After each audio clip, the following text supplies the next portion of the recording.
ചൈനയുടെ തകർച്ച ഏകദേശം നല്ലപോലെ മുമ്പോട്ട് പോവുകയാണ്. അത് കഴിഞ്ഞ സമയത്ത് ചൈനീസ് പ്രസിഡന്റ് ഷീപിങ് അദ്ദേഹം നടത്തിയ അദ്ദേഹത്തിൻ്റെ ചെറുപ്പക്കാർ, അതായത് അവരോട് നടത്തിയ ഒരു ലെക്ചറിൽ അദ്ദേഹം പറയുന്നത്, നിങ്ങൾ ഹാർഡ് വർക്ക് ചെയ്യണം, അല്ലെങ്കിൽ ഇപ്പോഴത്തെ ചൈനയുടെ പോക്ക് നിലനിൽപ്പ് പ്രയാസത്തിലാകും. പുതിയ റിപ്പോർട്ട് വരുന്നു, ചൈനയിൽ 44% ആണ് അൺഎംപ്ലോയ്മെൻറ്റ്, അതായത് തൊഴിലില്ലായ്മ. അതായത് ചൈനീസ് തെരുവുകളിൽ തൊഴിൽ ചെയ്തുകൊണ്ടിരുന്ന ആളുകൾ തൊഴിലന്വേഷിച്ചുള്ള യാത്ര മാത്രമല്ല, അവിടെ പ്രശ്നങ്ങൾ ഉണ്ടാക്കാൻ തുടങ്ങി. നമുക്ക് മനസ്സിലാക്കേണ്ട സംഭവമാണ്, ചൈന എന്ന് പറയുന്ന ലോകത്തിലെ രണ്ടാമത്തെ ഏറ്റവും വലിയ എക്കോണമിയായി. ലോകത്തിൻ്റെ മാനുഫാക്ചറിങ് ഇഞ്ചനായിരുന്നു ചൈന. ആർക്കും അതിൻ്റെ ഡൗട്ടൊന്നുമില്ല. അതായത് അന്ന് പറഞ്ഞുകൊണ്ടിരുന്നത് 2030 അതായത് 5 വർഷം മുമ്പ് പറഞ്ഞൊരു സംഭവമാണ്, ചൈന അമേരിക്കയുടെ മുമ്പിൽ വരും. ഇതാണ് ലോകത്ത് പല എക്കണോമിക് എക്സ്പേർട്ടുകളും ചൈനയെ പറ്റി പറഞ്ഞത്. ഹെൻറി കിസിഞ്ചർ പറഞ്ഞ എന്താണ്, ചൈനയുടെ പോക്ക് ലോകത്ത് ആർക്കും തടയാൻ പറ്റിയില്ല. അദ്ദേഹം മരിച്ചുപോയി. അദ്ദേഹം ഒരു ചൈനീസ് ആരാധകനും ഒരു ചൈനീസ് പ്രാർത്ഥനവുമായിരുന്നു. പക്ഷെ ഇന്ന് ചൈനയുടെ സ്ഥിതി ഇത്ര ദയനീയമാകാനുള്ള കാരണം എന്തുവാ? ചൈനയുടെ കയ്യിലിരിപ്പ്. ഇപ്പോൾ അടുത്തറിയാൻ സാധിക്കുന്നത്, ചൈന ഇന്ത്യയുമായിട്ടുള്ള പ്രശ്നങ്ങൾ പറഞ്ഞ് സെറ്റിൽ ചെയ്ത് ഫോഴ്സിനെ അവിടുന്ന് വിഡ്രോ ചെയ്യാൻ തയ്യാറെന്നുള്ള രീതിയിൽ ചർച്ചയ്ക്ക് പോലും മുന്നോട്ട് വരികയാണ്. കാരണം ചൈനീസ് എക്കോണമിയുടെ അതിൻ്റെ അടിപടലം, അതായത് വെർട്ടിക്കലായിട്ടങ്ങ് പൊളിഞ്ഞു പോയത്. ഒരു കാരണം നിങ്ങൾക്കറിയാം, കോവിഡ്. കാരണം ചൈന ലോകത്തോട് ചെയ്ത ഏറ്റവും വലിയ ചതിവാണ്.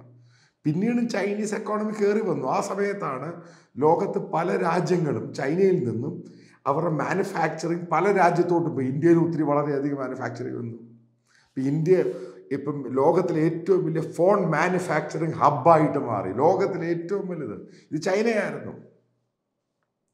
നിങ്ങൾക്കറിയാം, അതുപോലെ ഫോക്സ്കോണും ഈ ചിപ്പ് നിർമ്മാണം, സൂപ്പർ ചിപ്പിൻ്റെ നിർമ്മാണവും എല്ലാം ഇന്ത്യയിലോട്ടാണ് കയറി വരുന്നത്. ഇന്ത്യയുടെ ഒരു കുതിപ്പാണ് ഈ സംഭവം ഉണ്ടാകാൻ പോകുന്നത്.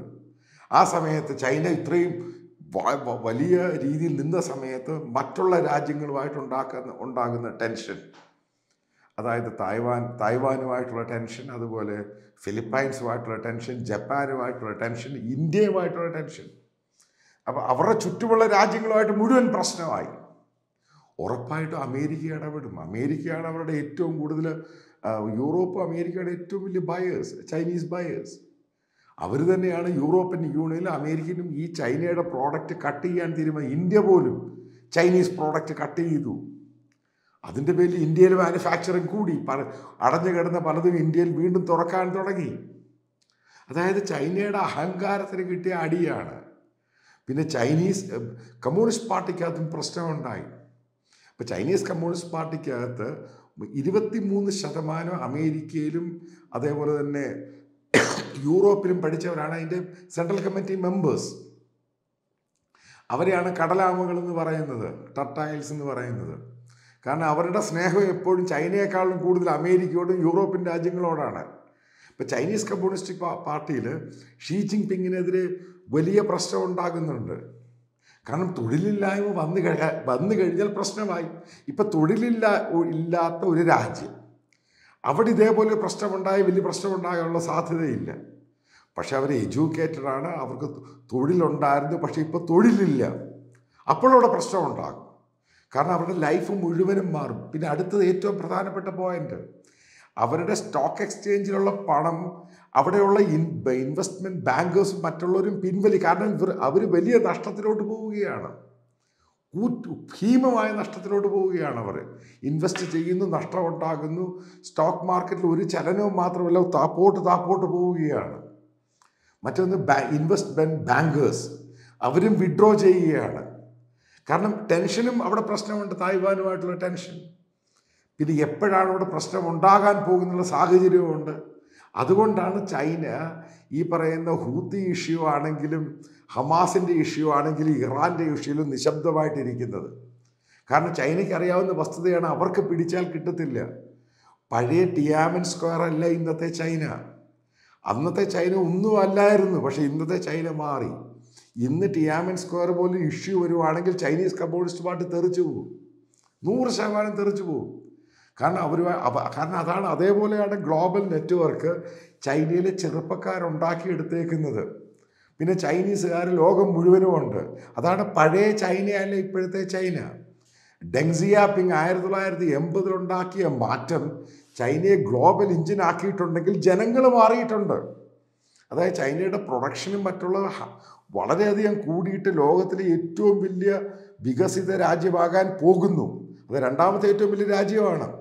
ഇന്ത്യ ഇന്നും 5ാമത്തെ രാജ്യമാണ്. ഇന്ത്യ 3ാമത്തെ വികസിത രാജ്യമായിട്ട്, ഗ്രോത്തിൻ്റെ രാജ്യമായിട്ട് മാറുമെന്നാണ് പറയുന്നത് ഇത്ര വർഷത്തിനുള്ളിൽ. അപ്പം ഈ രീതിയിലോട്ട് ചൈന പോവുകയാണെങ്കിൽ ചൈനയുടെ എല്ലാ രീതിയിലും ചൈനീസ് സാധനങ്ങൾ ഈ വൈപ്പ് ഔട്ട് ചെയ്തു പോകും. അതായത് ഒരു സമയത്ത് മനസ്സിലാക്കേണ്ട സമയം അഹങ്കാരം കയറി അങ്ങ് തലയ്ക്ക് പിടിച്ചു.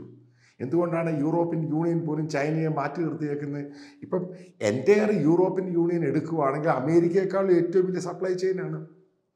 കാരണം അവർക്ക് ചെയ്യാം, പക്ഷേ അവിടെ പോലും ഇവരെ അടുപ്പിക്കുന്നില്ല. അതുമല്ല, ഇവർ ലോകം മുഴുവനും പോയി അങ്ങ് ഇൻവെസ്റ്റ് ചെയ്യാൻ, കാരണം പിടിച്ചെടുക്കാൻ ശ്രമിച്ചു. ഇപ്പം നിങ്ങൾക്കറിയാം, ശ്രീലങ്കയാണെങ്കിലും ഉഗാണ്ടയാണെങ്കിലും അതേപോലെ പല ആഫ്രിക്കൻ രാജ്യങ്ങളാണെങ്കിലും ഇവിടെ എല്ലാം അനാവശ്യമായിട്ട് കയറി ഇടപെടാൻ ശ്രമിക്കുന്നു.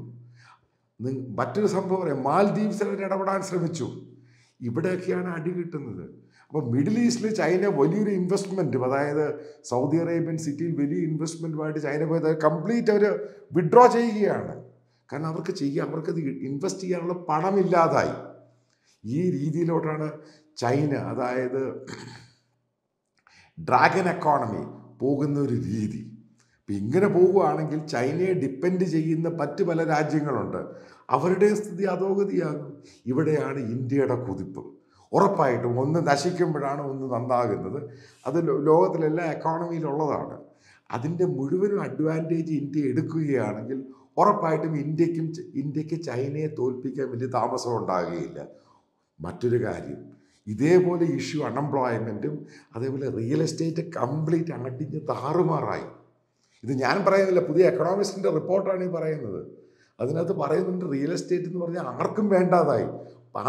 ലോൺ എടുത്തവൻ പണം അടയ്ക്കുന്നില്ല, കാരണം അവൻ്റെ പണമില്ല, കാരണം അവൻ്റെ ജോലിയില്ല. ആ സ്ഥിതിയിലോട്ടാണ് മാറുന്നത്. ഇതിനെ എങ്ങനെ റിവൈവ് ചെയ്യണമെന്നുള്ള രീതിയിലാണ് ചൈനീസ് കമ്മ്യൂണിസ്റ്റ് പാർട്ടിയും അതേപോലെ അവിടുത്തെ എക്കണോമിസ്റ്റുകളും പല ലോകരാജ്യങ്ങളോടും ചോദിക്കുന്നത്, ഏത് രീതിയിലുള്ള മാറ്റം വന്നാൽ ചൈനയ്ക്ക് ഇനി മുന്നോട്ട് പോകാൻ പറ്റും. പക്ഷേ ഇതിനകത്ത് എക്സ്പേർട്ട് ഒപ്പീനിയൻസ് പലരും പറയുന്നത് ആദ്യം ചൈനയുടെ പല നയങ്ങളും മാറ്റണം. ഈ ശത്രുതാ മനോഭാവത്തോടെ അറ്റാക്ക് ചെയ്യുക, എക്സ്പാൻഷനിസം, മുഴുവൻ ലോകത്തെ കീഴ്പ്പെടുത്താൻ ശ്രമിക്കുക, ഇത് കംപ്ലീറ്റ് മാറി. ഇതെല്ലാം കമ്മ്യൂണിസത്തിൻ്റെ തിയറിയാണ്. അത് മാറിയിട്ട് ജനങ്ങളുമായിട്ട് മച്ച് മോർ ഇൻട്രാക്റ്റീവ്, അതായത് ലോകത്തെ ഒരു സമൂഹമായിട്ട് കാണുവാണെങ്കിൽ മാത്രമേ ചൈനീസ് എക്കോണമി ഇനി മുന്നോട്ട് പോവുകയുള്ളൂ. ഇതാണ് ഗ്ലോബൽ എക്കണോമിക് എക്സ്പേർട്ടുകൾ ചൈനയ്ക്ക് കൊടുക്കുന്ന ഏറ്റവും വലിയ അഡ്വൈസ്.